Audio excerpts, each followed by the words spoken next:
तीनों के पेट में डिवाइस एक्टिवेट करके लड़ाई रोक दी। इसके बाद तीनों को एक छोटे से लेजर सेल में रखकर पूछा गया कि आखिर शुरुआत किसने की। नीनो मैडॉक्स से बहुत डरता था, इसलिए चुप रहा। अपने दोस्त को बचाने के लिए जॉन ने लड़ाई का इल्जाम अपने सर ले लिया। इसके बाद जॉन को पो के ऑफिस में ले जाया गया, जहां वो कैरन को नहाते हुए देख रहा था। पता चलता है कि कैरन को भी पकड़कर जेल में डाल दिया गया था। पो ने जॉन और कैरन को बेरहमी से टॉर्चर करना शुरू कर दिया और दोनों दर्द में कराहने लगे। बाद में अब्राहम ने बताया कि फ्लोर ए और बी में सभी औरतें हैं और कैरन भी वहीं होगी। उधर कैरन जेल में दूसरी प्रेग्नेंट लड़की के साथ थी। जैसे ही उसे पेट में दर्द हुआ, गार्ड्स उसे जबरदस्ती पकड़कर ले गए। वहाँ हर एक औरत प्रेग्नेंट थी। कैरन को एहसास हुआ कि नए जन्मे बच्चों के साथ जरूर कुछ न कुछ किया जा रहा है। उधर आदमियों की जेल में मैडॉक्स ने जॉन पर हमला कर दिया। दोनों में जबरदस्त लड़ाई शुरू हो गई। कैरन अपने फ्लोर से जॉन को देखकर हैरान रह गई। मुकाबला टक्कर का चल रहा था, लेकिन अचानक से जॉन ने मैडॉक्स को ऊंचाई से नीचे धकेल दिया।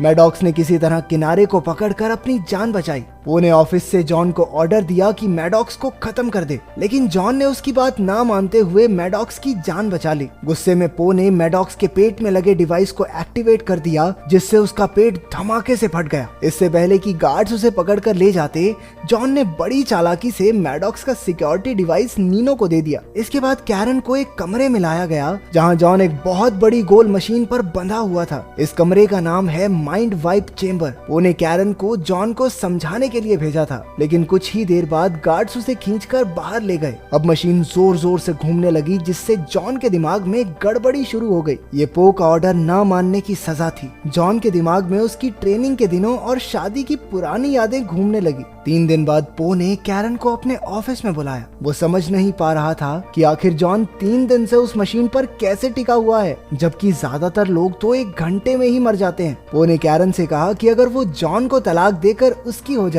तो वो जॉन और उसके होने वाले बच्चे दोनों को रिहा कर देगा। अपने पति और होने वाले बच्चे के बारे में सोचकर वो ना चाहते हुए भी राजी हो गई। जब जॉन अपने सेल में पहुंचा तो वो एक जिंदा लाश बन चुका था। वो किसी से कोई बात नहीं करता था, यूं ही गुमसुम सा पड़ा रहता, यहाँ तक कि उसे किसी भी तरह का कोई भी दर्द महसूस होना बंद हो गया। कैरन अब पो के साथ रहने लगी थी। एक रात उसने देखा कि पो एक कुर्सी पर कई सारी तारें अपने शरीर से जोड़कर बैठा है। पता चलता है कि पो को मॉडिफाई करके एक एडवांस ह्यूमन बनाया गया था। उसे ना तो कुछ खाने पीने की जरूरत है और ना ही सोने की। बस महीने में एक बार ये तारें जोड़कर एमिनो एसिड्स लेना ही उसकी खुराक है। जेल में पैदा होने वाले बच्चों के साथ भी यही किया जाता है। बहुत से ऑपरेशंस करके उन बच्चों को एडवांस ह्यूमंस बना दिया जाता है, ताकि एक दिन पूरी धरती आम इंसानों और भूख प्यास से आजाद हो जाए। ये सुनते ही कैरन के होश उड़ गए। अब 4 महीने